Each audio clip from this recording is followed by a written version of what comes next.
Continue our Seerah classes. Inshallah, we ask Allah to give us the fiqh of Seerah, to grant us the understanding of the Seerah. Ameen ya. Ameen. He said that Rasulullah alayhi salatu wasalam, from the father's side, he is a Qurashite, from Quraysh.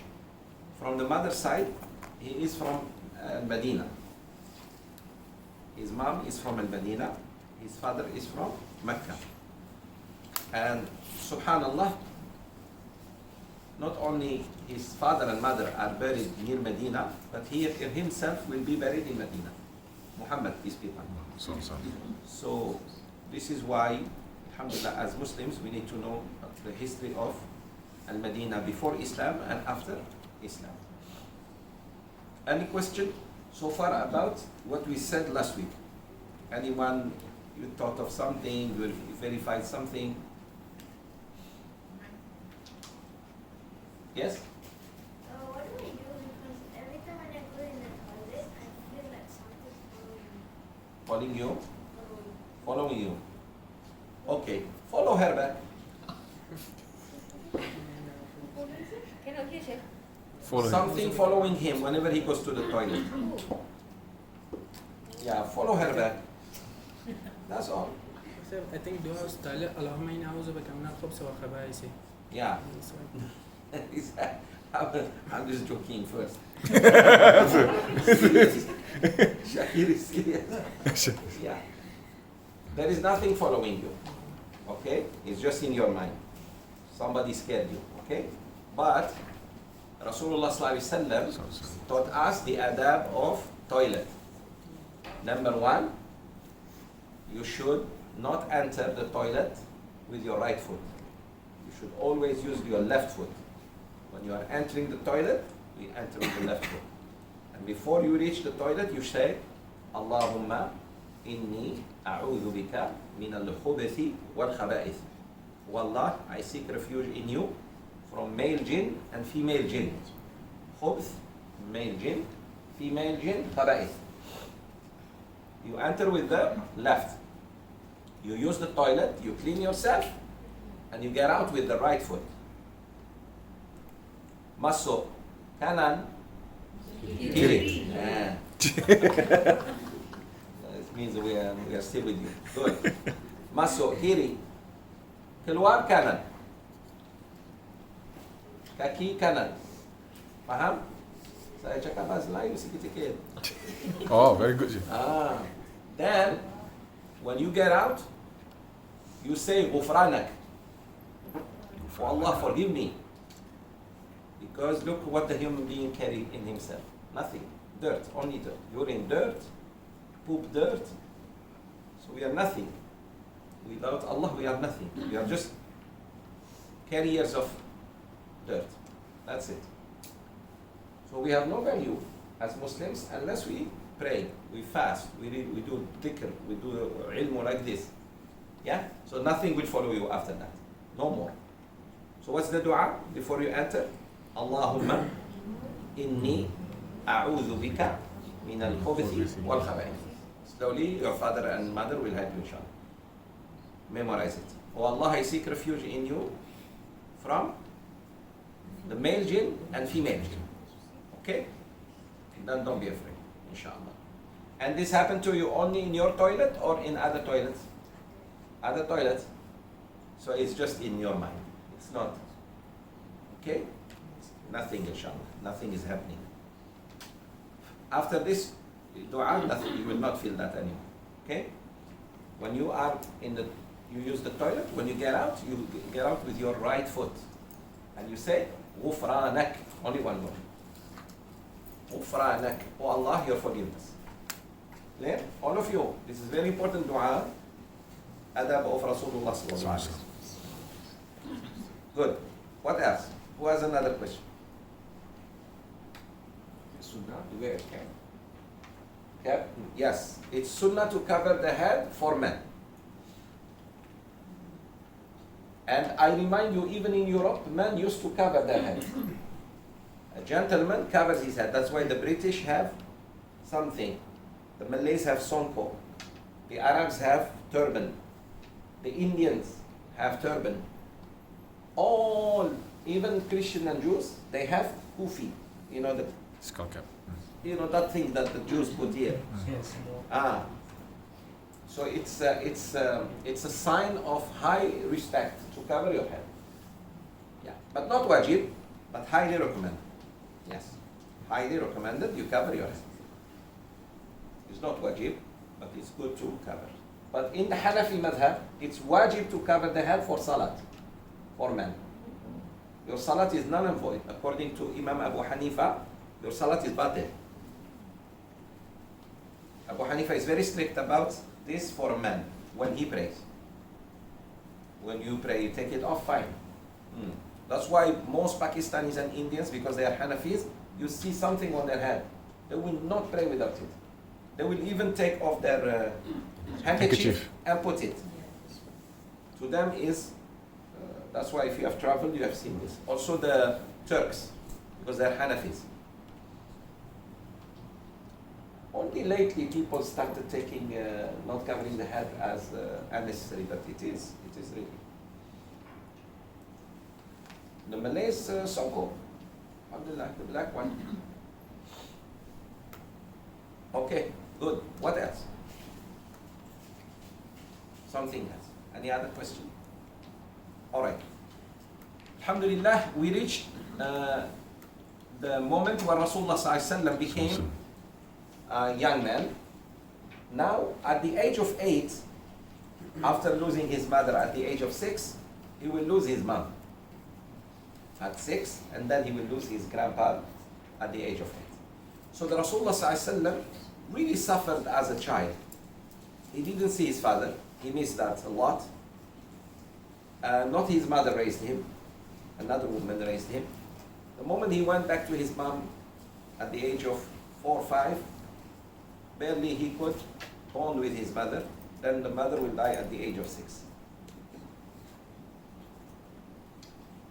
When his mom died, he was with her because she took him to visit the grave of his father. And he came back without mother. Do you know how painful is this to a child? You go with your mom somewhere, then your mother dies, and then you come back, and Thuwayba brings him. The slave lady who breastfed him will bring him back with her. Of course, his grandpa now will love him even more, because this child, not only he lost his father, but he lost even his mom. So he takes very good care of him. To the extent that he used to take him with him wherever he goes. Wherever Abdul Muttalib goes, Muhammad sallallahu alaihi wasallam is. So he started attending meetings with him, high profile meetings. Meetings of great leaders of Quraysh. Rasul sallallahu alaihi wasallam from very young age, 6, 7, 8, he was witnessing big meetings. And it stayed in his mind how to run a meeting, how to conduct a meeting. We said last time that the leaders of Quraysh first, when they saw Muhammad first time, they somehow complained to his grandpa that children are not supposed to be with us in this type of meetings. He said he is unlike any of your children. And they were surprised to find out for themselves that he did not disturb the meeting at all. And he sat and he didn't man. Plus, he had some attraction. Anyone who looks at him, he'd be attracted to him. So they loved it, that this kid doesn't make noise like other kids, and he is sitting and watching.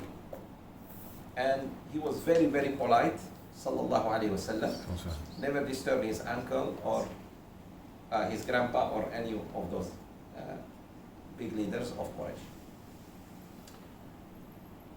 2 years later, his grandpa dies. Oh, so who takes care of him? He said, Uncle. His uncle. He had many uncles. He had 9 uncles. One took care of him, Abu Talib. Abu Talib was not the richest among his brothers. The wealthiest among all the brothers, meaning uncles, was Abu Lahab. Abu Lahab is the uncle of Rasulullah sallallahu alaihi wasallam.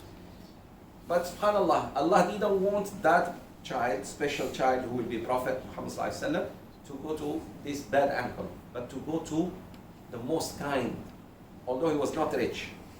He was doing some business, but he wasn't rich. So he raises him with his kids. Later on, Allah blesses Abu Talib with a very good son, who will be one of the greatest Sahaba of Islam, Ali ibn Abi Talib, radiyallahu anhu. So Rasulullah sallallahu alaihi wasallam, when he marries Khadija and becomes, mashallah, quite successful businessman, he will look after one of the children of Abu Talib to thank back his uncle, to thank him practically. So he asked for Ali radiallahu anhu, and Ali moves to the Prophet's house and grows up in the prophetic house, in the house of Khadija. May Allah be pleased with her. Now, you should know Rasulullah sallallahu alaihi wasallam lived with Khadija in her house. The Prophet sallallahu alaihi wasallam didn't have a house.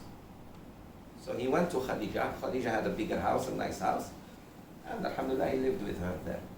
There is nothing wrong for a man to live with his wife. If the wife has a better house and she wants to stay in her house and convinces her husband, there is nothing wrong. It does not diminish men's but legally speaking, it is the man who is responsible to provide shelter for his wife. Meaning, the utilities have to be paid by the husband. Let's say my house, my wife's house. But once I move with her to her house, I am responsible for the utilities, not she. This has to be clear in Sharia. It's part of the qawama. The man who doesn't do this loses what we call qawama. What is qawama? Leadership. The right to be listened to. The right to be listened to is given to men through the nafaqa. Allah subhanahu wa ta'ala says, الرجال قوامون على النساء. Men have the upper hand over women in marriage. With what? Because they are males? No. بما فضل الله بعضهم على بعض وبما أنفقوا. Because of what Allah has favored some of them over others, and because of the nafaqa. The nafaqa is on men. Okay, this is and the right of women are three. Anything extra more than this, sisters, is generosity of your husband. Food, clothes, and shelter. Anything else your husband provides for you is generosity. But he has to pay for the bills, utilities of the living, including rental, if the house is not his or yours, clothing, and feeding. Makan minum, clothes, and utilities. Anything else the husband gives to his wife is not wajib on him. It's a generosity and must be appreciated. Are you listening, women? Or pick and choose? Most of you selective hearers. They hear me loud and clear when it's in their favor. Takbir. Allahu Akbar. I'm coming to you. They say Allahu Akbar. You say Subhanallah. When I start giving them that right, you say Subhanallah, Astaghfirullah. Okay. So now Rasulullah ﷺ is taken care of by his uncle. His uncle is a businessman, so definitely he will teach him what? Business. Since this child doesn't go to school, never been in school, so the father, now the uncle, who is the father now, will, subhanallah, and look who took care of him, his paternal uncle. Because maternal side uncle, Amina, she had brothers, but it's always more honorable to a man that his brother takes care of his children if he dies. Another thing, it is much better for a man to grow up those days in Mecca than in any other city. Mecca, only, is the big city, the city of the Kaaba. So Rasulullah ﷺ started learning how to buy and sell. At the age of 12, his uncle took him for a journey with him all the way to Syria. All the way to Syria. There is a map here for those who have the book. Go to page 98 for those who have the book. If you have the book.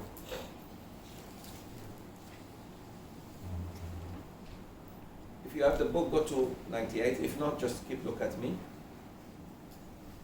Later on, I give you autograph. A pair. Rasulullah ﷺ used to follow with his uncle. For the first time, he's living as far as Medina. He never went as far as Medina.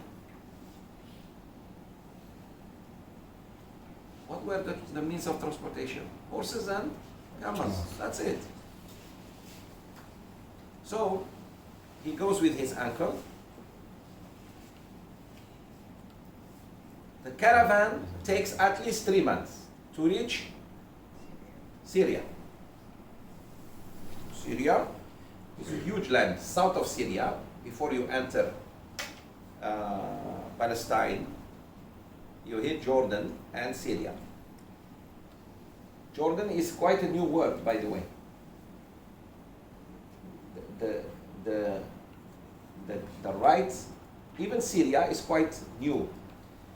It's called Levant, Asham, Levant. The French, may Allah curse them, when they occupied the Middle East, they divided the Sham into 3 countries. Jordan, taken by the British, Syria and Lebanon taken by, and Palestine.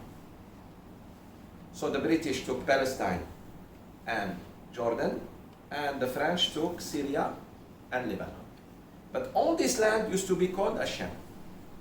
So when the Rasulullah ﷺ used to go those days, he used to go to Asham, but precisely southern Syria today.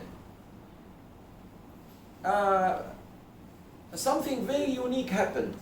During the journey, everybody who was with him was blessed with with business. They did very, very well. Everybody, the whole caravan. They bought very well, they sold very well. They were really happy. And they were asking, what is the thing that they were just thinking. One of them said, guys, there is one thing new with us. We used to travel for years together. But this time there is something new. They said, what is it? I said, this boy, this kid, 12 years old. Yeah, they said, yes. Because we traveled together for many years. And we have never been blessed. But this boy is with us. So they believed that he was really a blessed boy. And they were very happy. Everybody was kind to him. When they reached Sham, in Busra, a city called Busra. There is Basra, there is Busra. Al-Basra is in Iraq, southern Iraq. He didn't go to Iraq. He went to Busra. Busra. A monk over there by the name of Bahira saw him. Bahira said, who is the father of this boy? The uncle said, I'm his father. He said, this boy is not supposed to have a father. He said, yes, I'm his uncle. But since you asked, who is his father, meaning who's taking care of him. And in Islam, when an uncle takes care of, you can use the word, I am his father. Like his dad, meaning like his dad. A mother who raises a child, she can say, I am his mother. But you are not lying if you say, I'm his mother. You don't mean you gave him birth. But you are giving him the attention that he or she may need. Okay. Then, at this very moment, Bahira said, I guess so. Take this boy back, quick. Hide him. Go back wherever you came from. He said, why? The Prophet is not listening. He is playing. The uncle is talking. He said, this is a blessed child, and I think he will have a huge future and great future. Take him back, because the Jews will hurt him. What did he see, Bahira? He saw a cloud always following the Prophet, and that's the sign of a prophet. There is always a cloud like an umbrella following him wherever he goes. So that man, since he was a scholar of the old books, previous books, the Torah and the Injil, he knew that Muhammad is a special child. And he knows the Jews, because he is not a Jew, may harm him because of race. They're very racist. At times you are sitting in America, black, having coffee, white come and beat him up. He did nothing wrong to them. Racism. Racist. They may even hang him and kill him those days. Now, they just say nigger, just like that. Punch, kill. So racism is real. Is real. So now, Bahira somehow saved Rasulullah sallallahu alaihi wasallam and told the uncle, take him back, which he did immediately. The uncle cut his trip short and he said, I will wait for you, to his business partners.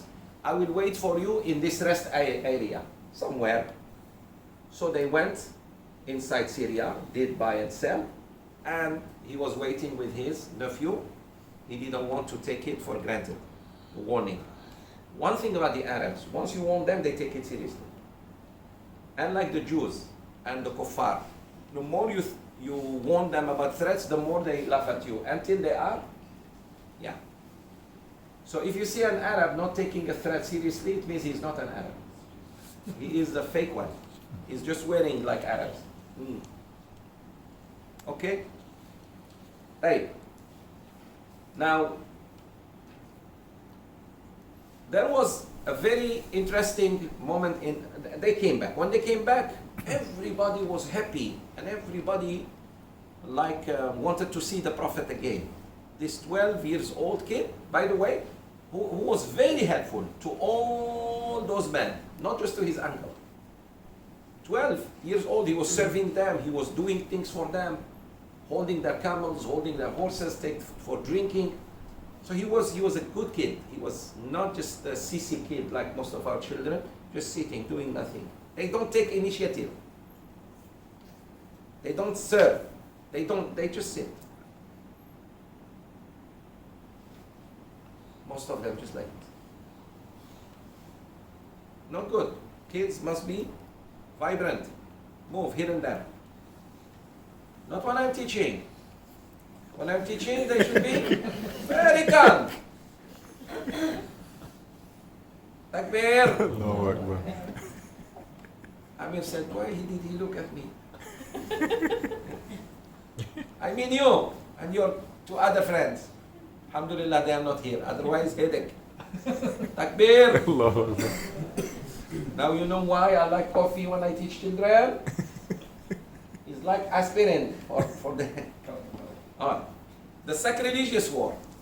There was a war, as always there are wars. When Rasulullah was a young man, he witnessed the war. And that war is very important to talk about it. It's called Harbul Fujjar. Al-Fujjar war between Kinana and Hawazin, between Quraysh and Kinana, between Kinana and Bani Nadir, and between Kinana and Hawazin. I mean, it was really a mess. They were fighting each other. Few tribes, one attacked the other one.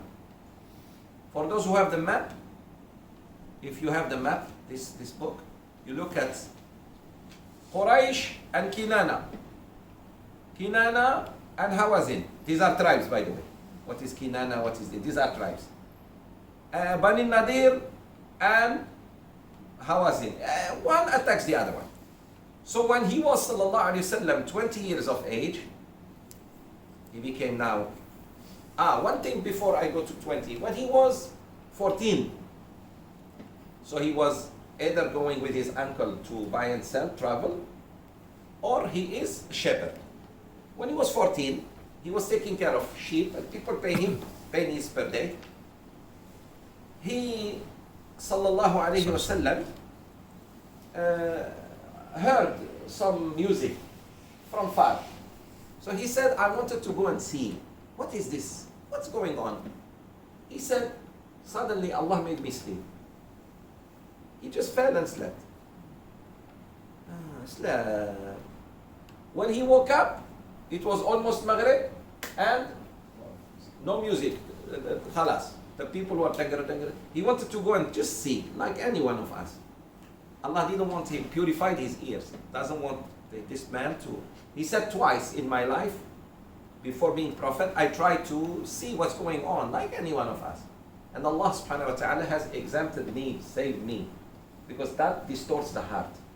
You don't know what music does to the heart. But I don't want to scare you too much today, because the point is not about music. But the music has an impact. Anything you hear has an impact, positive or negative on you. You listen to birds singing, you feel comfortable. You listen to hujan, you listen to water, you calm down. You hear music, loud music, profanity music, it impacts you. So remember this. So there was this war called the sacrilegious war. When he was 20 years of age, he sallallahu alaihi wasallam witnessed a war called the sacrilegious war, continued with varying fortunes and considerable loss of human life for many, many years. He used to see that. He didn't like it. Why people are killed for nothing? Why these people are killed? Look, that one is injured. This man lost his hand. That man lost his father. So it really hurt him that people are fighting. For what? Just glory, things that they made. We are the glorious, we are this. Nothing. Human lives are just lost. So this sacrilegious war broke between tribes. The Quraysh and Banu Kinana were on one side, and Qais Aylan tribe on the other. So Qais was a huge tribe. Kinana and Quraysh got together. It was thus called because, meaning it was called sacrilegious, because the inviolable was made violable. They violated the sacredness of the Kaaba, and 4 months that the Arabs never fought for. There are 4 months in the calendar that the Arabs respected so much. Rajab, no war. Dhul Qa'dah, Dhul Hijjah, Muharram. One comes in the middle of the year, the others come at the end of the year and beginning of the year. The Arabs used to stop war, no matter what. But they broke. These people broke that agreement that the people had. If these months come, we no need to fight. And also, in front of the Kaaba, you cannot kill even the killer of your father. If you meet the killer of your father near the Kaaba, you cannot touch him. Somebody, no, disrespected that, took his knife and killed somebody else. So that means you did not respect the Kaaba, nor did you respect the people of the Kaaba who are Quraysh. So Quraysh got so angry and declared war against these people who broke and by the way, the tribe supposed to hand over this man because he broke the law. No, they sided with him. So now, war against everybody. You know, if the government wants someone and you don't want to hand it, they will consider you as also as an enemy. Yeah. So what was never violated became violated. Harb ibn Umayyah, there was a man called Harb ibn Umayyah, on account of his outstanding position and honorable lineage, used to be the leader of Quraysh and their allies. In one of those battles, the Prophet ﷺ assisted his uncles. He assisted them. By what? What was his job? He was young. He was 20 years old. They said, you don't fight. You don't fight with us. But he said, okay, I want to be there because it was a war for... that's why they call it sacrilegious. Because you broke the sacred moments, you broke the sacred place. So what was he doing, children? What was he doing? He was giving arrows, like ammunition. In war, there are soldiers, all their job is to make sure fighters have enough ammunition. I'm a fighter with guns.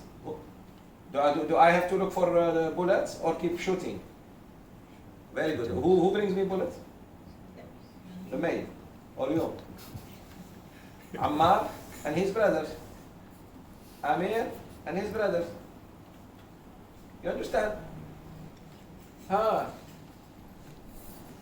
Surgeon is doing surgery. Who gives him the knife? Who gives him this? Who from time to time pretend and say, like, just to make them work. Sometimes there is no sweat. Like there. Dr. Amin, pull this up for me. You can do like this. Or should I do it for you? Like there. So you please understand this. Someone, pilot. The pilot goes feed the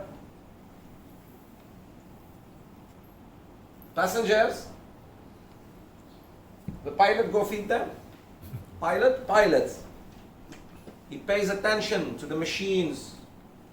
Somebody else will do the job. So like Rasulullah ﷺ was helping his uncles, giving them arrows, make sure their knives are prepared. So Allah prepared him for jihad at young age. So that when he becomes the messenger of Allah, he knows what does it mean war. He knows how to fight. He knows how to defend. His efforts were confined to picking up the arrows of the enemies as they fell and handing them over to his uncles to fight back with. So when the arrows come, he picks them up, prepares them, and then gives back to his uncles and they shoot back. So it was a whole, he learned from his uncles jihad. His uncles were honorable men and they fought anyone who did injustice. Although the injustice was not done to Bani Hashim, his tribe. It was done to another tribe that lives in Quraysh. Also, he attended Al-Fudul Confederacy. Al-Fudul, remember this word? So the sacrilegious wars, and he also attended Hilf al-Fudul. Hilf al-Fudul, what is it? It's an alliance of group of tribes against injustice. If somebody commits or oppresses somebody, those tribes will come and fight him or them, the other tribe, all of them. Meaning, the Arabs had, I told you, noble akhlaq. They had noble akhlaq. Like, you cannot oppress in our land or under our watch. As long as we are here and you come and abuse someone, we will punish you. No one abuses anyone in Mecca or around Mecca. This is why Mecca also was highly respected. So at the conclusion of these wars, during the sacred month of Dhul Qa'dah, when peace was restored, people felt the need to form a confederacy. They realized that, guys, we cannot keep just fighting like this. We need to have an alliance like NATO. If anyone attacks anyone, we all fight him. Deal? They said deal. Very good idea. To suppress violence and stop injustice, and to protect the rights of the weak people and the poor. So representatives of Banu Hashim, the tribe of Rasulullah ﷺ, Banu al-Muttalib, another tribe, Asad bin Abdul Uzza, Zahra bin Kilab, and Taym bin Murrah. These were what you call the tribes, the big tribes of Quraysh. Were called to meet in the house of an honorable elderly man called Abdullah ibn Jad'an al-Taymi. Abdullah offered his house. Bin Jad'an said, come to my house, I will make good food for you, and we form this alliance. So he offered this house. Long time ago, one person opens the house. Today, what? Hotel. Or? High tea. Or? Community center. Those days, come to my house. Do you know what is that? Do you know what does it mean, come to my house? Ladies, do you know? Okay, means what? Means you cook. Invitation. Sister Marina said, it means you cook, the ladies cook, meaning the whole house, mashallah, on their toes. Because the Arabs love that people, how full house means blessed house. So you see, Abdurrahman, who knows this guy if it was not offering his house? Who knows Abdullah bin Jad'an? Because he offered his house and his wife and slaves honored the guests, his house is mentioned as an incident in history of Rasulullah. Because, no, I mean, it requires a lot of work, mashallah. How many camels he will slaughter? The women, all of them come, cook together. It's a pleasure for the man meets, the women on the other side. So it's a big work for the family. So Abdullah bin Jad'an al-Taymi offered his house and he said, please come and meet in my house. So they came, all these leaders, and a confederacy was born that day. Allah's Messenger sallallahu alaihi wasallam, shortly after he had been honored with the ministry of prophethood, witnessed this league and commented on it. Shortly, also after this, the Prophet sallallahu alaihi wasallam, after this event, the Prophet sallallahu alaihi wasallam, what do I buy? Grab. Food panda. If not grab, food panda.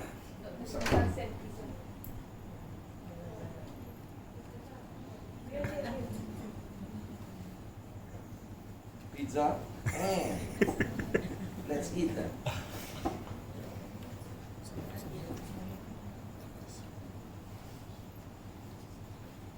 MashaAllah. Your father okay?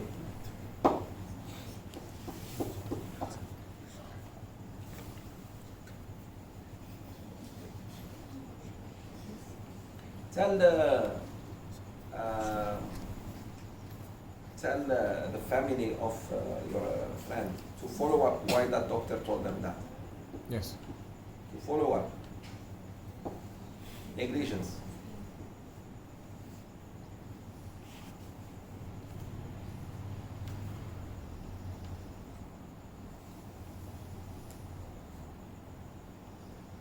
In these circumstances, if with the post-mortem the case will be better, is there allowed? Is it allowed? Is it allowed in Islam in terms of trying to Establish. justify that, No, in this case, no, because it's not. No, if it is against the hospital or the doctor, that is not right. But if, for example, if it's sudden death, we don't know if the person was poisoned, killed, assassinated, high-profile man, and fine. But in this case, no. But the question still remains: why this doctor said to this guy to go back, although he had high fever? You cannot tell somebody to go back home when somebody has high fever. Especially if he came to you, if he came to the hospital. You cannot just give him, what call it? Paracetamol and send him. You cannot do that.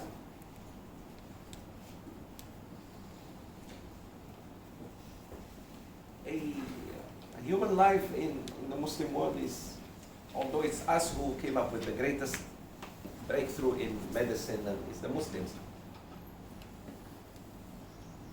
Sad to say that, but no, in this case they shouldn't actually do they shouldn't. Because he was in coma for many days. For this, no. Before, let's say they suspect somebody did something bad to him, that's different. May Allah just give us hidayah and tawfiq, inshallah. I mean, May Allah make it easy on us. Never play with fever. Listen to me, ladies, especially ladies. You high fever, you gave some medicine, didn't come down, take your child to hospital. Hospital say no, tell them we're gonna sue you. The moment they feel the suit, they take it. Fever is no joke. Once fever beyond 37 degrees, it means you are close to death. Especially if it hits the brain. If it is brain meningitis, the person will never be the same. He may recover his eyes like this, half brain, cannot remember things, cannot speak properly. Especially here in Malaysia, you have mosquitoes. You have to suspect things right away. Okay, that was a break. So what was this? Food? Food. Okay, alhamdulillah. Takbir. At least there is something. We didn't stop for no reason.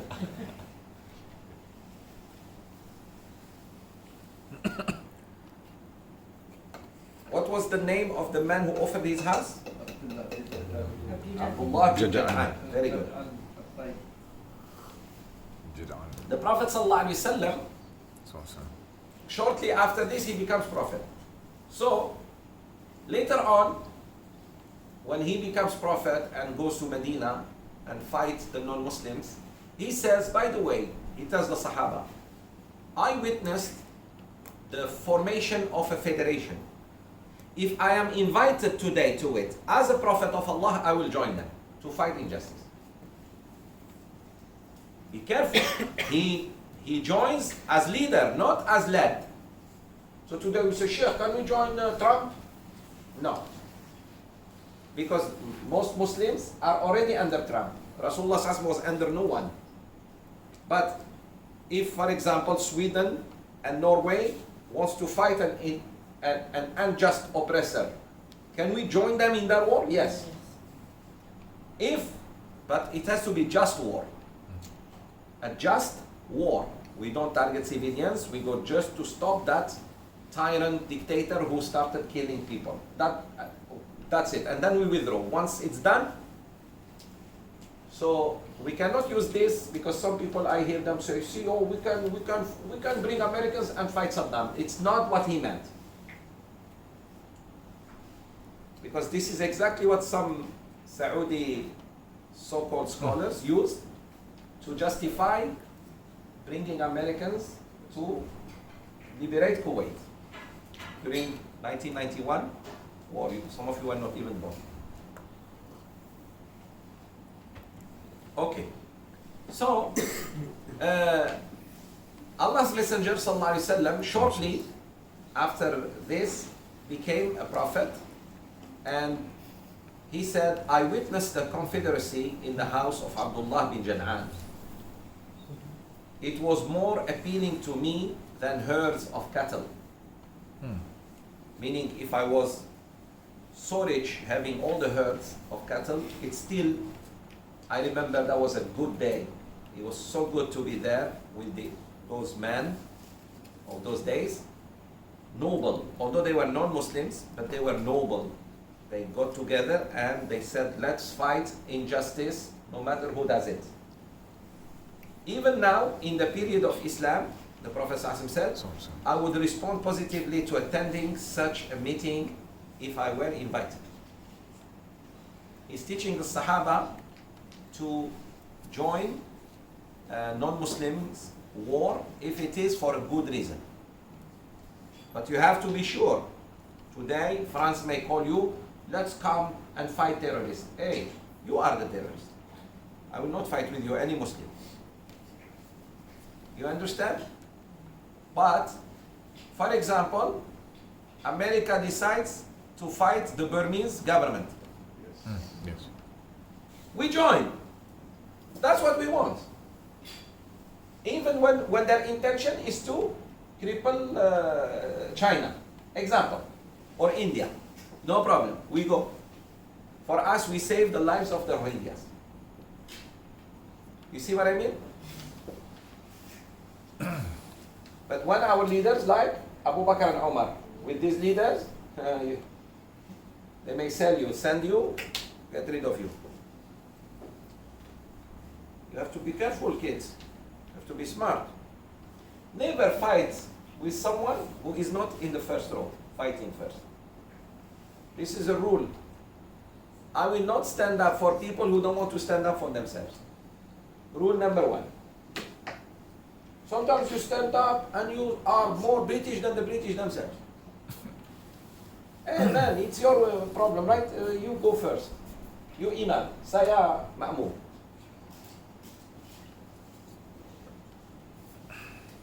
So Rasulullah ﷺ spoke very highly of that. Now, the early occupation of Prophet Muhammad ﷺ, as we know all, it was shepherdhood. He was a shepherd for Bani Sa'd and in Mecca as well for little wages. Pennies. They used to give him 50 cents per day. He works for you the whole day. I mean, it was really little money. But he learned a lot. He learned a lot from, yes, he didn't have money, but he had experience. Remember this, kids. Sometimes you don't do things because money. You do it just to keep yourself busy and also to get experience. When I was a kid, I used to do a lot of voluntary work in many things. Yes, they didn't even give me sometimes money at all, the whole day.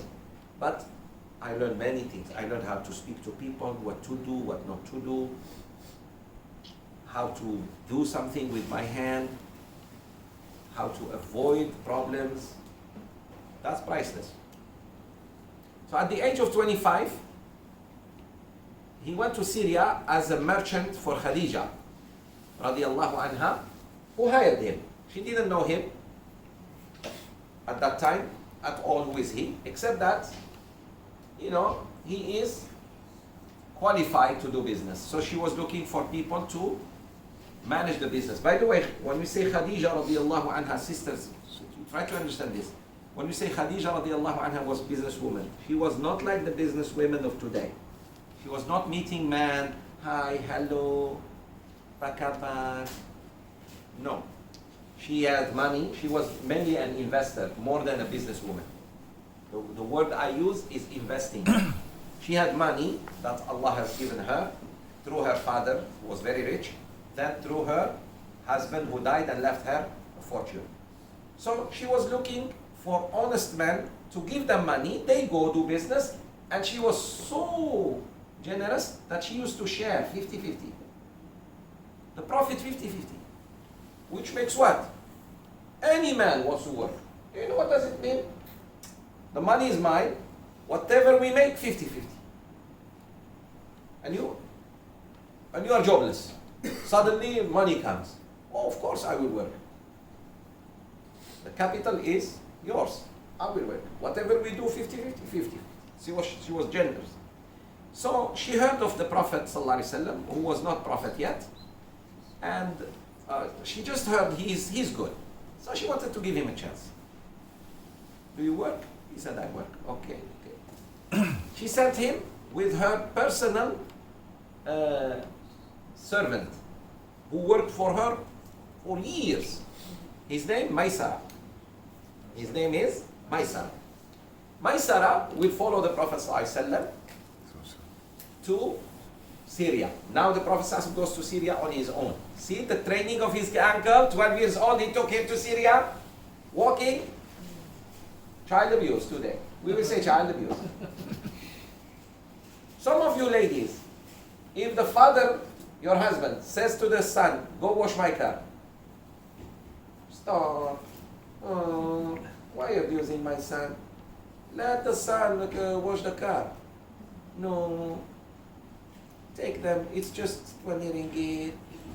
It's not about 20 ringgit. It's about the child doing something. He is just looking at, I don't know what. Watching, I don't know what. He's just gaining weight. Let him go lose weight. Tomorrow when he drives his father's car, I look after my father's car. Ay, ay, ay. Can you ladies be quiet when your husbands talk to your children?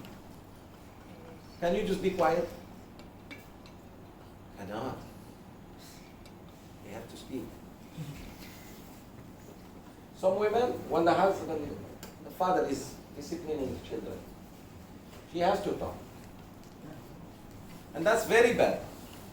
Let the father handle. And when the mother also talks to the children, father cannot say, hey, you are a little bit too much. What's wrong with you? No. I do believe that no one should talk with the children when one of the parents is disciplining the kids. I do believe in that. All right. So he went. When he went, this man has never seen. He traveled many, many times, but he has never seen such a great bargainer, such a great buyer and seller, such an easy man that everybody who comes to talk to him likes him. Even if you don't buy from him or he doesn't buy from you, you become friends. Meaning tomorrow, next time, maybe this time you don't buy from me, next time. Some brothers, when they go buy and sell, they fight. No one will buy from you again. No one will sell to you again. No. Sometimes see far. Maybe this time, no. Next time. So, my Sarah was shocked. And then he saw another thing. He has never seen such a blessed businessman. So when he came back, he told Khadija how great this man is. He has never seen a man like him. Plus, what he brought Khadija of wealth, she has never done that actually in 2 or 3 combined. If you combine 3 or 4 trips, that's not what Muhammad says, because he was not cheating, he was not stealing. Because some of her investors or workers, managers, they declare only little, say that's what we made, they steal. Why he sallallahu alaihi wasallam, whatever he has, she has to give him 50%. He doesn't even take until she says this is for you, this is for you. So of course, she liked him. Plus, Muhammad sallallahu alaihi wasallam was very handsome. Do you know Yusuf alayhi salam? He was more handsome than Yusuf.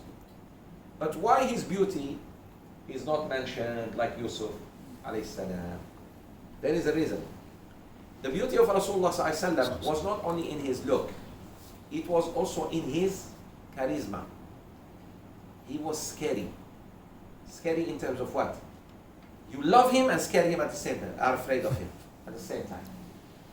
You want to come near, yet you cannot come near. Amr ibn al-As, one of the best who described the Prophet ﷺ, said, when the Prophet ﷺ turned, we all dare to look at him. When he turns towards us, we all look down. When he's that man who, when he stares at you, you tackle. That's why no woman dare to come near him. For haram, unlike Yusuf alayhi salam, all the women went after him. Yeah. So, Khadija already married twice. So she knows what does it mean, a man. She knows. She's not desperate. She even rejected a king of her time. He came for Umrah, for Hajj from Iraq. He came all the way and he asked her hand and she refused. She said, no, I'm not interested in marriage. So it wasn't that she did not have many proposals. Many leaders of Quraysh wanted to marry her. She refused. May Allah be pleased with her. But when she saw the Prophet ﷺ and came to know about him, she offered marriage. So it's not that she was not, she disregarded. She didn't want to marry. Already had two. One died, one divorced her. So she knows already what does it mean marriage. But when she saw Rasulullah sallallahu alaihi wasallam, who was younger than her, she proposed for marriage. Okay, be careful how she proposed, girls. Oh, I want to be Khadija of today. I better go. It's not like that. I will kick you from here all the way to Philippines. You know Philippines? That's where they find you. Like there. If I hear one of our daughters did that, Sheikh Zoubir will kick. I'm a very good kicker. Like there. Sometimes I kick you like a ball. Do you know where you go? You see the 90 degrees of soccer? Even the best goalkeeper cannot catch you. Takbir. Allahu Akbar. Our daughter should not. You wait. And if anyone interested, tell him I have father and mother. This is an exception. This is the only woman Rasulullah has married like this. The others, the other women he married, he proposed for them. So it's men who propose for women. And he proposed to their fathers and their wali. So if a man wants to propose for a girl, is that okay? Yeah, but the girl should say, I have a father and I have a mother. Go talk to her. And this boy will know that you are a highly respected girl. You're not cheap. Okay? Alright. So, she told her best friend, Nafisa, do you think if I propose to Muhammad sallallahu alaihi wasallam, he was not prophet yet, you think he will, she said, I will help you. Good friends always help, especially in times like this. So the good friend, she asked the Prophet ﷺ first. Nafisa came and said, Oh Muhammad, why aren't you married? You are 25 years old. Why aren't you married? She wanted to gauge first. He said, and who will marry me? And I don't have money. I'm not, marriage requires bank money. She said, but would you marry? You have no problem to marry if there is somebody interested in you? He said, well, I don't rule it out. So she first gauged if he is interested to marry or not, before asking. Well, that was good news. So she went and told her best friend that he doesn't mind, but he said to her, who will accept marry me while I am, a poor man, I don't have money? She said, that's not a problem. If there is a good woman, would you? He said, well, why not? So he gave his consent like, okay, I'm a normal guy. You always worry about those who say, you ask him, he's in age of marriage, you say, not yet. Not yet. Why not yet? You are not straight? You are pondan? Serious. Person always delays. Why you delay? A young man by the age of 20, he start thinking about marriage. Say 20 and up.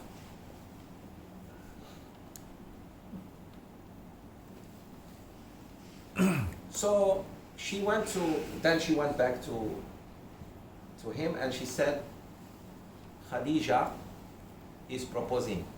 He was shy. He said, ask my uncle Abu Talib.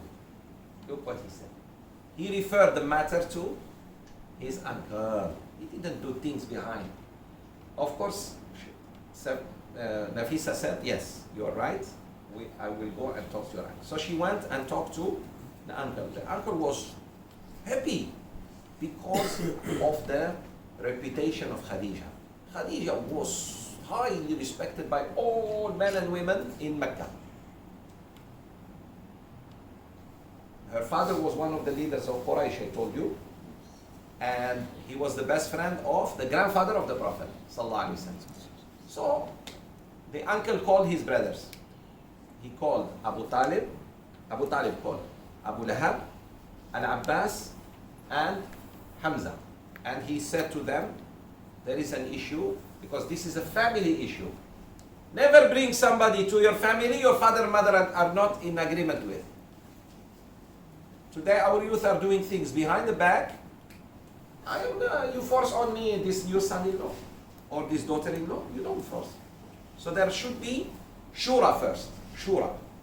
We discuss. And with convincing, inshallah, everything will. Sometimes all the person needs is to be informed. He doesn't mind. But you don't inform me. And I become like stranger and I hear that my sister is getting married while I'm still alive, over my dead body. This marriage will not happen. How about that? Some men are like this. It's an issue of dignity. It's not an issue of this or that. So the man was so wise that he called his brothers and told them what happened. They said, very good. We don't mind. Because this woman also will carry their name. Remember this. Once you marry someone, you start being named after wife of. This is very important, what I'm saying.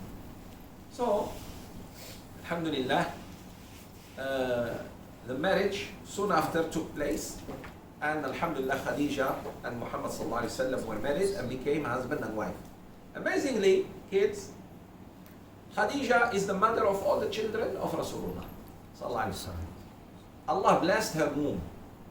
She carried for him 6 kids. She gave him birth to 6 children. 4 girls and 2 boys.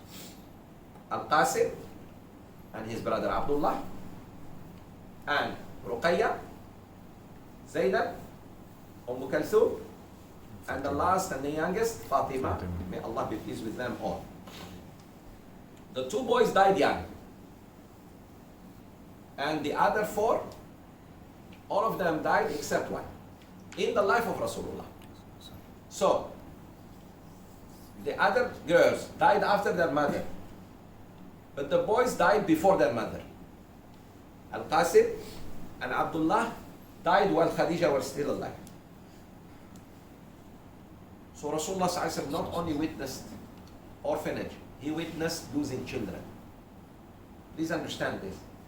Pain after pain. Rasulullah ﷺ life is very painful.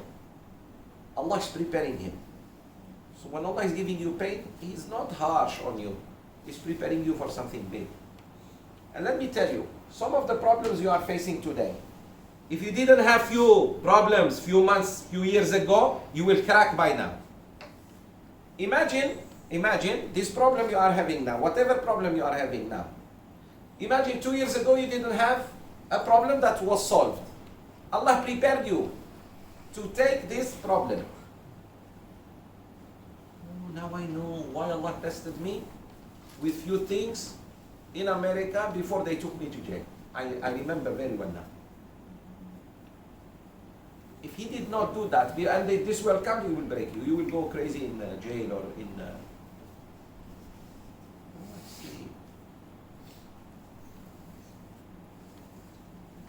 Sometimes your husband makes it difficult on you so that when you divorce him, you feel Alhamdulillah. Imagine everything was over the cloud, and then divorce comes, you may die. You say, why? But no, there should be bitterness, until when you let go, the bitterness becomes sweetness. Very good. No problem. Suddenly he says, sorry, we have to divorce. Why, Saya? Why? Mental hospital. Takbir? Allahu Akbar. Yes. That's why sabar. And trust Allah, whatever He does in your life. Look at the Rasul sallallahu alaihi wasallam. 6 children He gives him. All of them will die while he's still alive, except the last one. Fatima will live after him just 6 months, and then join him. May Allah be pleased with her. She will join him in Alam Barzakh. He had another son from another woman. We will see later on. So, who also didn't survive, died young. His name is Ibrahim. He wanted to name him after his great grandfather Ibrahim alayhi salam. So Khadija, Allah blessed her womb, although she was older than him.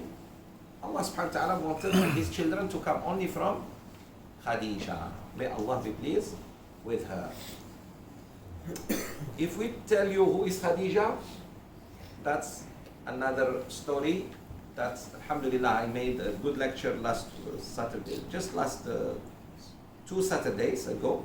One about Khadija and one about Sauda. Tomorrow is about another wife of Rasulullah sallallahu alaihi wasallam, 2 wives of Rasulullah sallallahu alaihi wasallam, Aisha and Hafsa. For those ladies who have nothing to do, come. We have something for you tomorrow, inshallah. SQH. 9:30, class starts. And send your wives to this type of lectures so that they see what are they. They compare themselves to great women, not compare themselves to the Queen went to England to meet the. Hey, you can. I thought my sisters will compare themselves to mu'minain and mu'minat. Compare themselves to, oh, her husband bought her a ring, 24 million. My husband didn't buy me even a ring of 24 ringgit. Takbir. Allahu Akbar. They cannot even do takbir, they're takbir. I thought I'm talking to Arab audience. I forgot I'm with the Malays. La ilaha illallah. Hey, sometimes send me, Sheikh, you're talking Malays. The women rule here.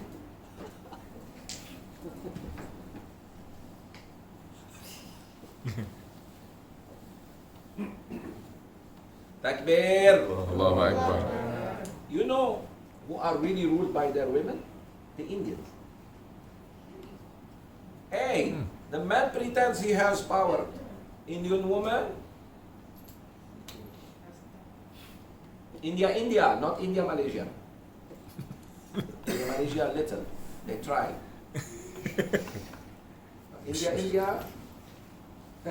She just looks at him. He understands.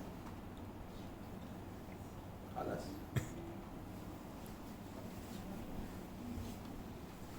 Sheikh, I have a question. Yes. Why did Allah allow Rasulullah's children to die? Excellent. Number one, every soul has what? Expiry date. It's not just the Prophet ﷺ who lost his children, many people. But the Prophet ﷺ, Allah wanted to teach him to tahan, to learn how to sabar. Because his life after he becomes Prophet will be very hard. So he prepared him.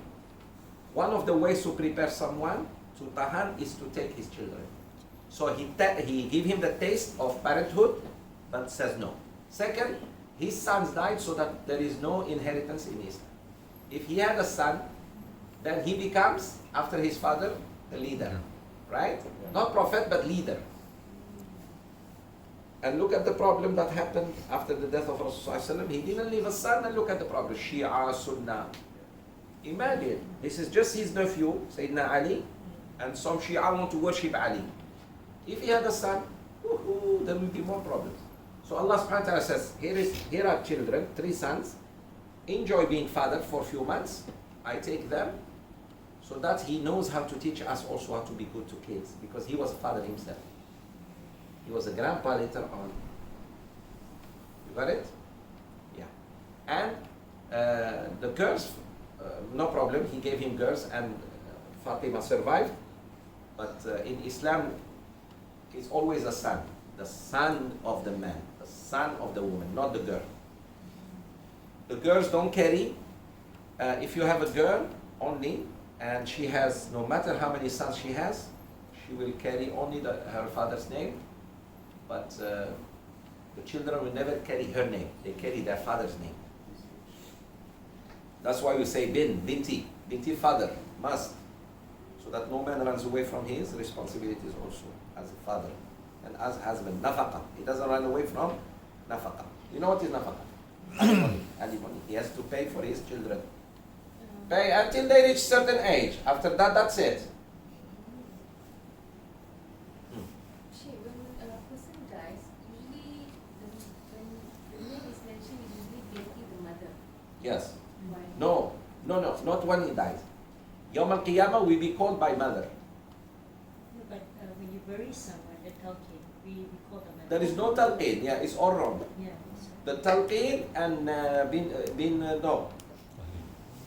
Yeah, that's Yawm al-Qiyamah, you'll be called by your mother's name. Because Isa ibn Maryam doesn't have father. And Allah is just. Everybody has a mother. Isa doesn't have mother. Doesn't have father. Sheikh, how did they die? Is it Sickness. They didn't survive. No accident, no, it's just sickness. They didn't survive. But the girl survived and lived and even had husbands. We will talk about them in the tomorrow class. When time comes. We will talk about Ruqayya, because they were Sahaba. Besides being daughters of the Prophet, they were his companions. Anyone who saw the Prophet ﷺ and or heard him and believed in him is called a Sahabi.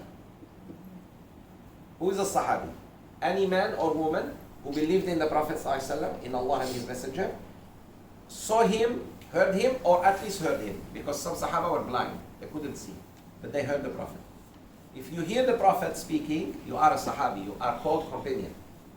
So his daughters heard him, saw him, believed in him. Khadija, I said she was a blessed woman. Subhanallah, she was older than him, few years older than him, and she gave him birth to kids. And he never forgot what Khadija did. Later on, when he becomes Prophet, sallallahu alaihi wasallam, she will support him till death, until the last minute she dies. And when she died, there is a beautiful story here to share with you. When time of death came, Allah subhanahu wa ta'ala was so pleased with her because she suffered. The last 3 years of her life, she suffered a lot. This is a princess of Mecca. What happened to her is very interesting to know, children. A very rich lady was kicked out of her house by Quraysh because she is the wife of the Prophet ﷺ, and the Prophet and all his family, including Bani Hashim. Imagine we kick all this neighborhood, Kota Damansara, out because they stand with the Prophet. So why? Bani Hashim, although many of them were not Muslims, but they said, hey, we cannot let our son be persecuted. He is one of us. We don't agree with his religion. We worship the idols of Kaaba, but we are not going to let an injustice happen to him. So they were all chased out of Mecca for 3 years. We will talk about it when the Prophet began to talk. But now, just Khadija never told the Prophet, what did you do to me? Why are you this? Why you caused me this? Why I told you? No, never. She never told him bad word. He never forgot that. Plus, all her money, all her wealth, she said, please use fi sabilillah. So she was the financier. She was the person, she and Abu Bakr. He never forget them in his life. When he needed money, he had Khadija. And he had his best friend. The money is always there for da'wah. He used to free slaves. She freed many slaves. Abu Bakr Siddiq also freed many slaves. So, at this moment of death, look at me, Jibreel alayhi salam comes. Rasul Sasmi is holding her hand and making dhikr of Allah, trying to ease the sakarat al-maut on her. And she looked at him and smiles. Look at sakarat, between life and death. Jibreel alayhi salam comes and say, "Oh Muhammad, tell your wife, Khadija, radiallahu anha, that Allah loves her and I love her too," being Jibreel alayhi salam. And tell her that Allah and Jibreel send salam to you. They are sending salam to you. So he told her. He came to her ear and said, "Congratulations, Khadija, you have been greeted by Allah Himself." Allahu Akbar. And by His best of angels. She smiled. She's in between life and death. And she said, "Allahumma anta as-salam, wa minka as-salam, wa ilayka ya'udu as-salam, فحيينا ربنا بالسلام وأدخلنا الجنة دار السلام تبارك ربنا وتعالى يا ذا الجلال والإكرام. Rasulullah repeated the dua and approved it as part of our salat. That is Khadija's dua. The dua we make after salat, Allahumma anta salam minka salam ilayka ya'ud salam, it's Khadija. Answering back Allah. You know what does it mean, Allah send you salam? And then she made shahada and died. She died in the hand of Rasulullah sallallahu alaihi wasallam. Rasulullah will die in the hand of Aisha. Do you know what does it mean? He taught us love twice. The real love is when the husband is there for his wife, she dies on his hand. And, or, the other way. Rasulullah sallallahu didn't die in sujood. Rasulullah sallallahu didn't die in jihad. Rasulullah sallallahu didn't die in reading Quran. He died on the lap of one of his wives to teach you that a man should be close to his wife, the wife should be close to her husband. And Allah, among 10 wives, 10 surviving wives, He chose Aisha. And by the way, He asked his wives, would you allow me to be nurse in Aisha's house? They said yes. He asked his wives not to offend them. They said no problem. Today, no need to compare. No need to compare. Let me stay there. Let me continue. Takbir. Allahu Akbar. Today, a man who is married to more than one, most probably he will die Alone. far away alone with his cat. The cat will tell him, Allahumma anta salam wa minka salam. La ilaha illallah Muhammadun. Okay. When he was young also, after his marriage with Khadija, he participated in rebuilding the Kaaba. The Kaaba was badly hit by flood, and you know the floods of the desert are very, very destructive. Because, by the way, Mecca is built in a valley, meaning if there is rain, bye-bye Mecca. You know that or not? If there is heavy rain, Mecca bye-bye. The nature of desert. Okay. So, there was a huge flood and it broke part of the Kaaba. So, the Arabs decided to rebuild it. You know what? The most amazing thing? No money of haram was involved. The money of zina, prostitution, the money of riba, the money of gambling was prohibited. They said, bring us only pure halal money. They know it's Allah's house. They do bad things, but they said, oh, here no. No. Yeah, hypocrisy. No hypocrisy. Okay, oh no, too pure. Man. So, they, alhamdulillah, had the budget, so they built the Kaaba. When it came to putting back Hajar al-Aswad, Shaitan came and created a big problem among the leaders. Who has the honor? Ego. Who has the honor to carry Hajar al-Aswad and put it back in its place? So they were, us. The others said, no, us. We are going to chop your heads off. Oh, yeah. One of them, old man wise, said, wait. Let's see. Should we agree on a better? I have suggestion. The first man who will come, now, enter near the Kaaba, whatever he decides, they said deal. Because they didn't see who. When he came, who was he? Rasulullah. When he came, they said the Sadiq al-Amin. We agree. They were still doubtful. Because no one doubted Muhammad, peace be upon him, but they were doubtful who may come. Muhammad, he's a good man, we agree. Whatever he decides, we agree. So he said, what's the problem? They told him. He said, easy. He took off his, mashallah, cloth, second one, lie it down, because the Arabs, we always actually wear, it's just heat, too hot to wear it. We wear another thing on top of this. I have at home. It's just go to there. It's too hot, too humid here. In dry weather we do. So he put it. He took the Hajar al-Aswad, and he said, the leaders of each tribe, please take like this carpet. The sister takes from there, brother from there, I from here, brother Dr. Amin here, brother Izzuddin here, another youth here. We carry all of us together. Oh, they were happy. Then he took it and put it. Now there should be one. He put it with his own hand. They all agreed. And they were so happy, and they were laughing at each other that how come we are so stupid? We were about to fight. Shaitan was so mad because he wanted blood near the Kaaba again. So they said, very good. Thank you very much. Okay. Halas. Everybody happy, everybody goes home. For that they were about to kill many lives. Look how jahil they were. Now, Muhammad sallallahu alayhi wasallam, my dear sisters and brothers, is going to live very happily with Khadija for 15 years. 15, yeah. Until last 3 years, he's very happy also, but he wants to be alone.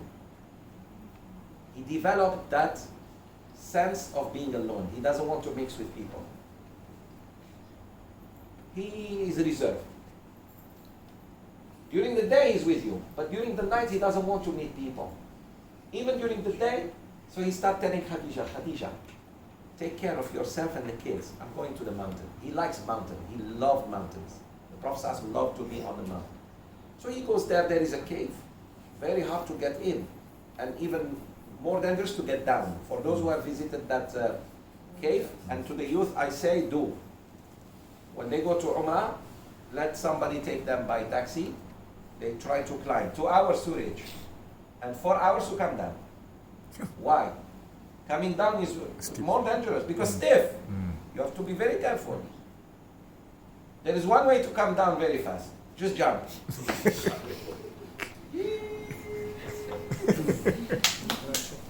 Inna lillahi wa inna ilayhi Rajiun. So, with climbing, 2 hours. Coming down, very difficult.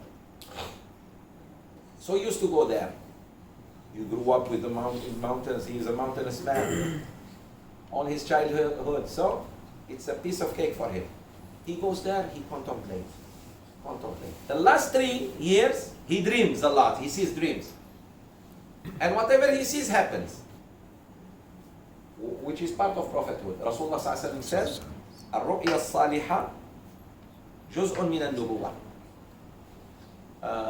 Prophethood, true dream, is part of, you're talking, what are you saying here? Your brother. Makan, you know. Okay. Hey, don't say your mother is here. No mother, no father here. Takbir. Allahu Akbar. Ask Dr. Amin. They don't know. Takbir. Allahu Akbar. Sister Marina, don't worry. I am marinating them for you.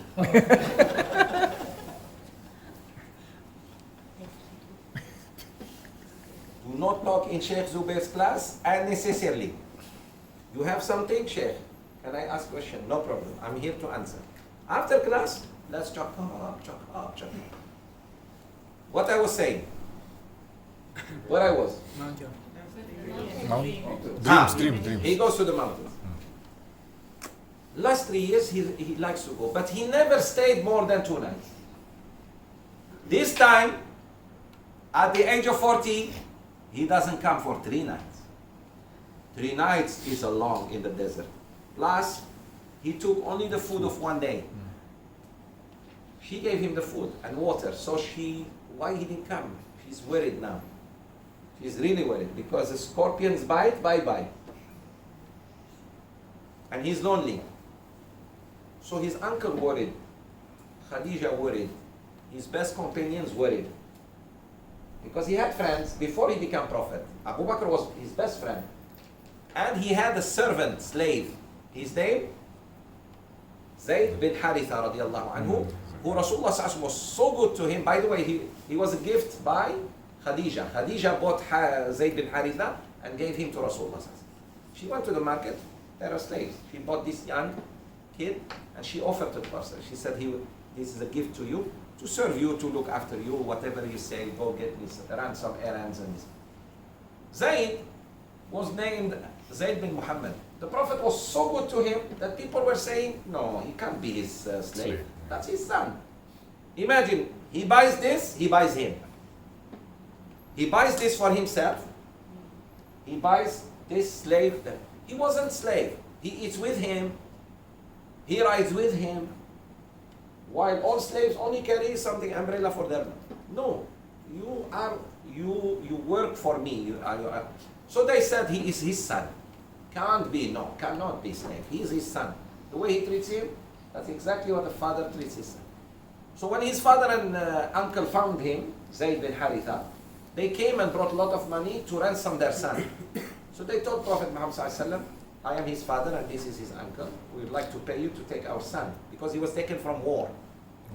Yeah, he was captured in war and he was separated from his family. So some people sold him in Mecca. So Rasulullah sallallahu alaihi wasallam said, is this your father? He said, yes. Is this your uncle? He said, yes. He said, you have the choice to go with him. He said, no.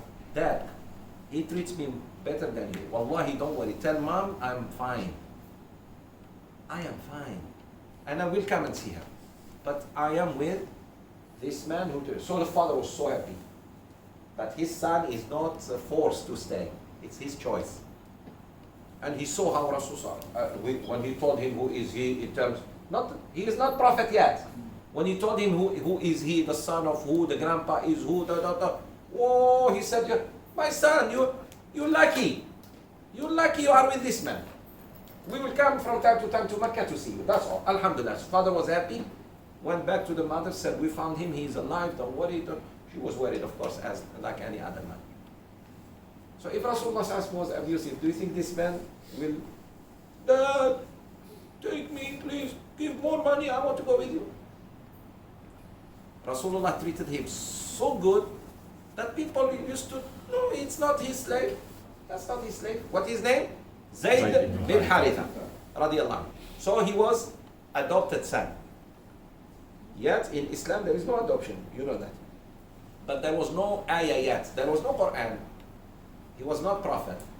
When the ayah from Surah Al-Ahzab comes to prohibit adoption of children, adoption in the sense of giving them names. Can I bring a child and raise him very well? No problem. He or she? No problem. But giving them my name, son of Sheikh Zoubir, is haram. If you have done that, correct it. If any one of you has a son or daughter that is not yours, and they are still named after you, it's haram, it's a major sin. You have to go and tell the children and name them after the real fathers if you know them. If not, call them bin Abdullah. Binti Abdullah. That's it. It's good to look after people, especially ana yatim, but never give them your names. It's haram. They cannot inherit you, and they may marry their own brothers and sisters without knowing, because you gave them a different name. And it happened a lot. They cannot inherit, but you can give them wasiyah. You can give something of your inheritance, but they cannot inherit you. It's haram. Those who inherit you are your own family members. If you don't have children, you have brothers and sisters. If you don't have brothers and sisters, you have nieces and nephews. Clear? Yes. Okay. Where are we? So, alhamdulillah, Khadija will die later on when he becomes a prophet. Khadija not worried about him. At night he comes shaking, trembling. The first thing he went to, brothers and sisters, is his wife. Do you know what does it mean? Usually, you go to the one you love so much and you trust so much. When you have a problem, a major crisis, something that really bothers you, usually men don't go to their wives. Sometimes the wife is the last one to know. Because men have ego. They think I can do this on my own. fact that he went to his wife, it means she was not just a wife. She was a wife. She was a friend. She was a mother. She was a counselor.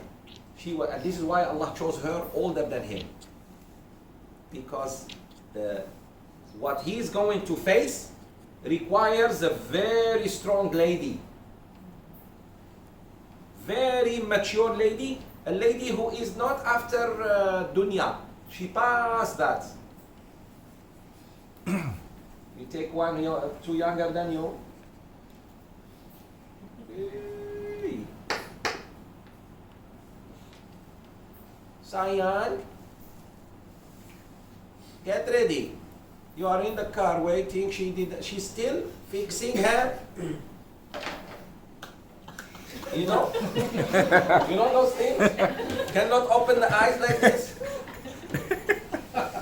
His brother was sitting like this, and then he sees this woman doing this like this. So he become embarrassed, as if she is, you know what you call that? Blinking like she wants him.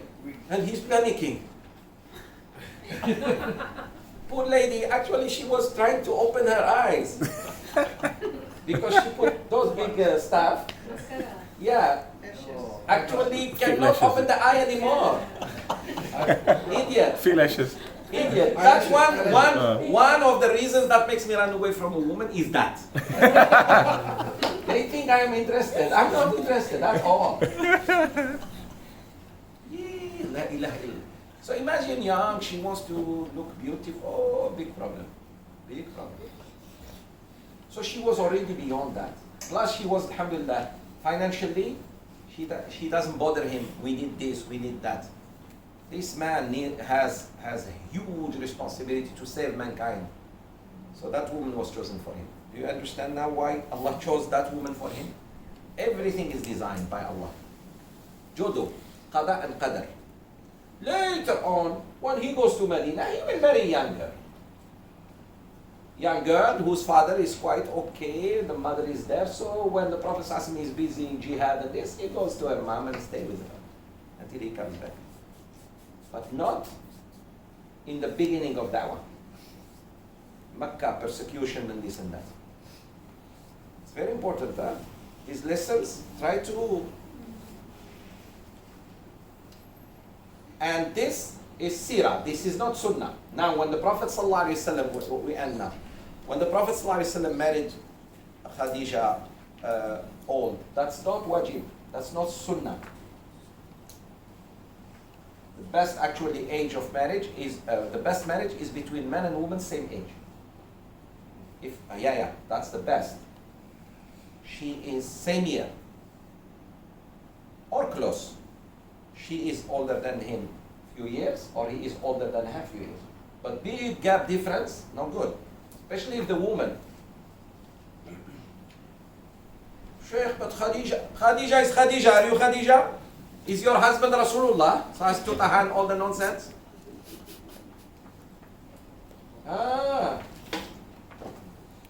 Wita sabar. The first time you make me upset, bye-bye. We are not those people. Khadija. The fact that she offered marriage, brothers, she saw in him things that every woman wants in a man. Honesty. She saw that this man is honest. Do you know he raised 3 of her children? Yes. Rasulullah ﷺ looked after 3 of her children. This is something very important to know. If you want to remarry sister or brother, ask that person, I have children, would you like to look after them? It's not just like that. So he was so nice to her kids. That's why her kids became Muslim and they were Sahaba with him. They never looked like this man came to our mother. In the contrary, they were happy when they saw their mother happy. Mom is happy. Some children are very selfish. If my mom remarries, I'm what is this? Well, your mother is a human being. She needs a man to talk to. She needs to be safe.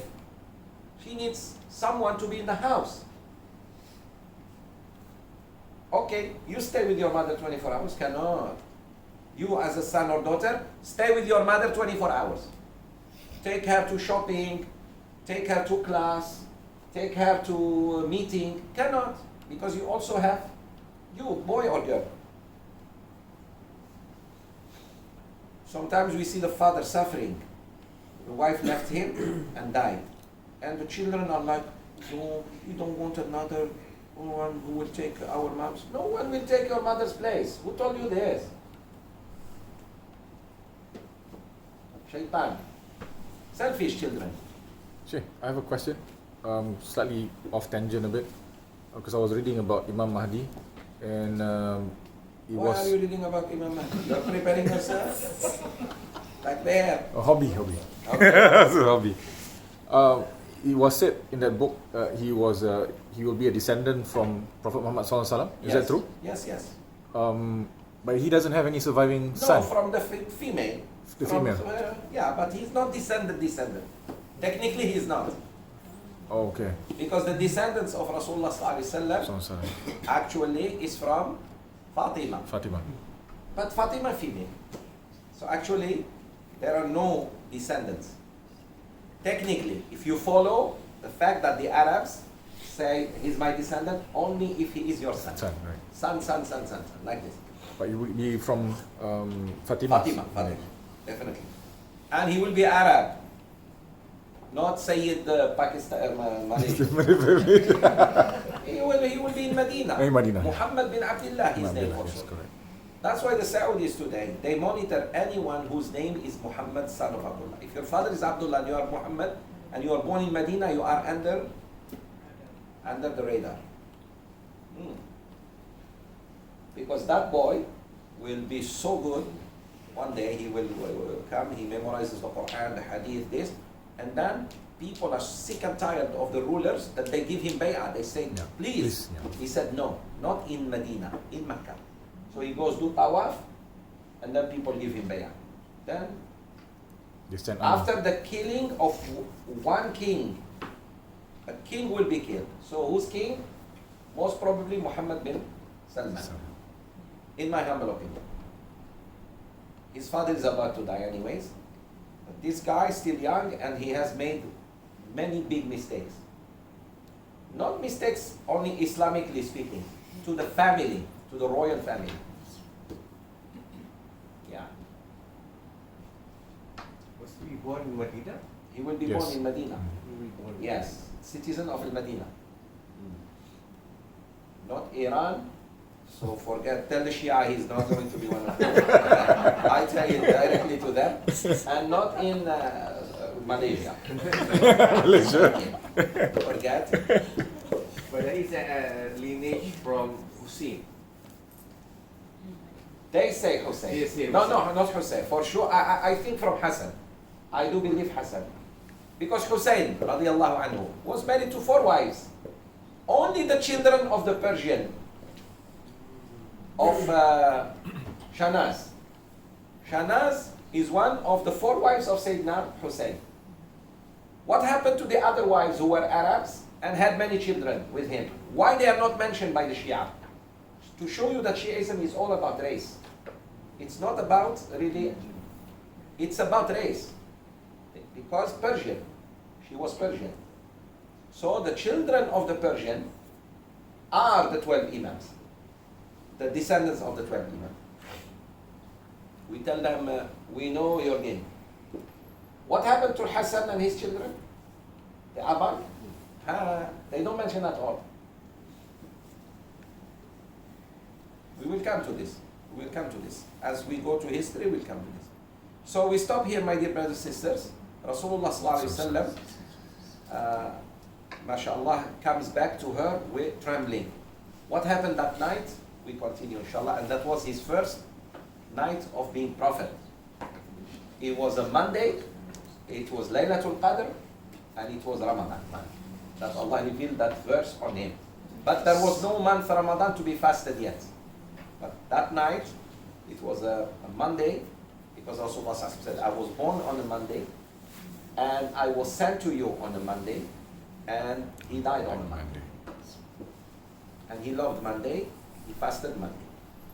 ربنا آتنا في الدنيا حسنة وفي الآخرة حسنة وقنا عذاب النار لا إله إلا أنت سبحانك إني كنت من الظالمين وصلى الله على سيدنا محمد.